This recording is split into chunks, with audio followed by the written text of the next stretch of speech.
Amanda Amantiwa. Assalamualaikum warahmatullahi wabarakatuh. Nama saya Arman Iskandar dari kelas 11 MIPA 3. Saya akan mempresentasikan materi sejarah mengenai perlawanan rakyat Belanda terhadap VOC. Oke, yang pertama-tama perlawanan rakyat Banten terhadap VOC. Menghadapi serangan pasukan Banten, VOC terus memperkuat kota Batavia dengan mendirikan benteng-benteng pertahanan seperti Benteng Nordwijk. Dengan tersedianya beberapa benteng di Batavia, diharapkan VOC mampu mempertahankan serangan dari luar dan mengusir para penyerang tersebut. Sementara itu, untuk kepentingan mempertahankan, Sultan Agung memerintahkan untuk membangun saluran irigasi yang membentang dari Sungai Untung Jawa sampai Pontang. Next, kedua. Semakin kuatnya pasukan Banten, ditambah dengan kurangnya persiapan VOC dalam menghadap Banten karena sedang berperang dengan Makassar, membuat VOC pada sekitar bulan November dan Desember 1657 mengajukan penawaran gencatan senjata. Pertempuran antara Banten dan VOC ini sangat merugikan kedua belah pihak.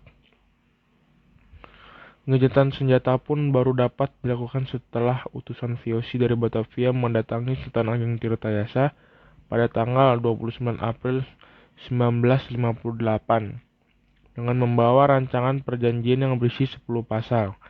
Di antara pasal tersebut, Sultan Ageng Tirtayasa mengajukan 2 pasal perubahan. Namun, hal tersebut ditolak oleh VOC, sehingga perlawanan dan peperangan kembali terjadi. Penolakan dari VOC tersebut semakin menguatkan keyakinan Sultan Ageng bahwa tidak akan ada kesesuaian pendapat antara Sultan Banten dan VOC, sehingga jalan satu-satunya adalah kekerasan. Oke, next. Oleh sebab itu, Sultan Ageng mengumumkan Perang Sabil dengan terlebih dahulu mengirim surat ke VOC pada tanggal 11 Mei 1658. Pertempuran antara VOC dengan pasukan Banten berlangsung secara terus-menerus mulai dari bulan Mei 1658 sampai dengan 10 Juni 1659. Next. Gencatan senjata ini dimanfaatkan oleh Sultan Ageng Tirtayasa untuk melakukan konsolidasi kekuatan, di antaranya menjalin hubungan dengan Inggris, Prancis, Turki, dan Denmark. Dengan tujuan memperoleh bantuan gencatan senjata ini membuat blokade yang dilakukan oleh VOC terhadap pelabuhan Banten kembali dibuka. Berbagai cara yang dilakukan oleh Sultan Ageng Tirtayasa membuat Banten berkembang dengan pesat. Hal tersebut memicu Gubernur Jenderal Rickloff van Goens sebagai pengganti Gubernur Jenderal Johan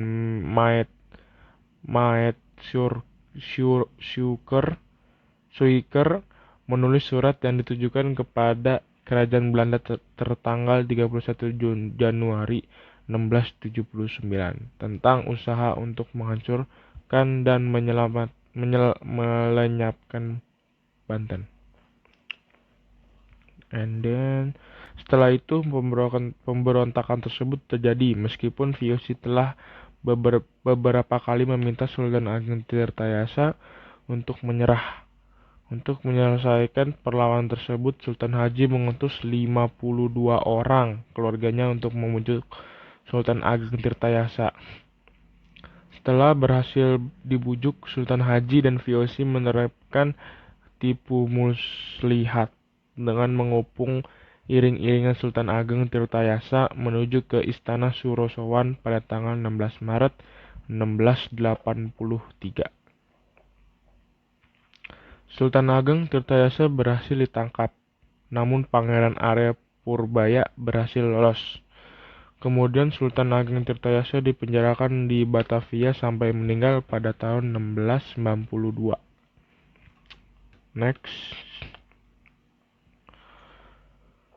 Sultan Haji sendiri akhirnya naik tatah dengan restu VOC, memerintahkan dari tahun 1682 sampai dengan 1687.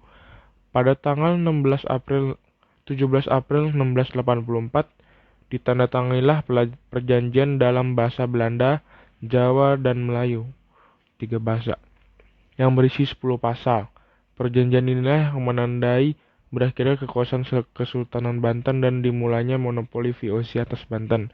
Dengan demikian berakhirlah perlawanan Sultan Ageng Tirtayasa setelah dia dihianati oleh anaknya sendiri. Oke, next.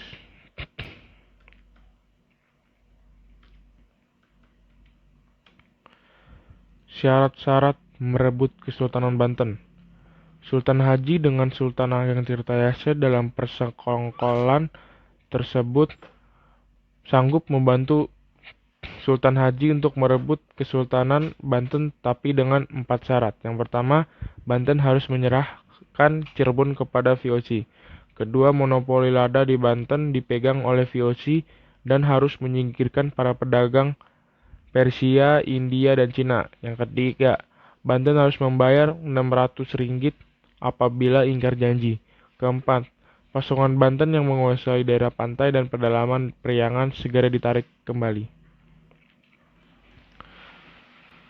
Oke, udah sampai ke ujung atau yang terakhir, kesimpulannya Banten merupakan salah satu pelabuhan terbesar di Nusantara dengan letak yang strategis di ujung barat Pulau Jawa, dekat dengan Selat Sunda yang merupakan titik pertemuan jalur perdagangan Asia, bahkan dunia. Setelah jatuhnya Malaka ke tangan Portugis pada tahun 1511. Hal tersebut membuat Banten selalu ramai oleh lalu lintas perdagangan. Di samping itu, Banten memiliki potensi alam yang cukup menguntungkan di mana Banten merupakan penghasil lada terbesar di Jawa Barat. Pada rentang waktu antara 1651 sampai dengan 1682, Banten mampu memenuhi kebutuhan pangan rakyatnya dengan swasembada beras di bawah Kesultanan Ageng Tirtayasa. Dan sudah selesai semuanya. Itu aja presentasi dari saya. Kurang lebihnya mohon maaf jika ada kesalahan kata atau ya yang sedikit melenceng dari teks. Gitu aja. Nah, saya akhiri. Wassalamualaikum warahmatullahi wabarakatuh. Terima kasih.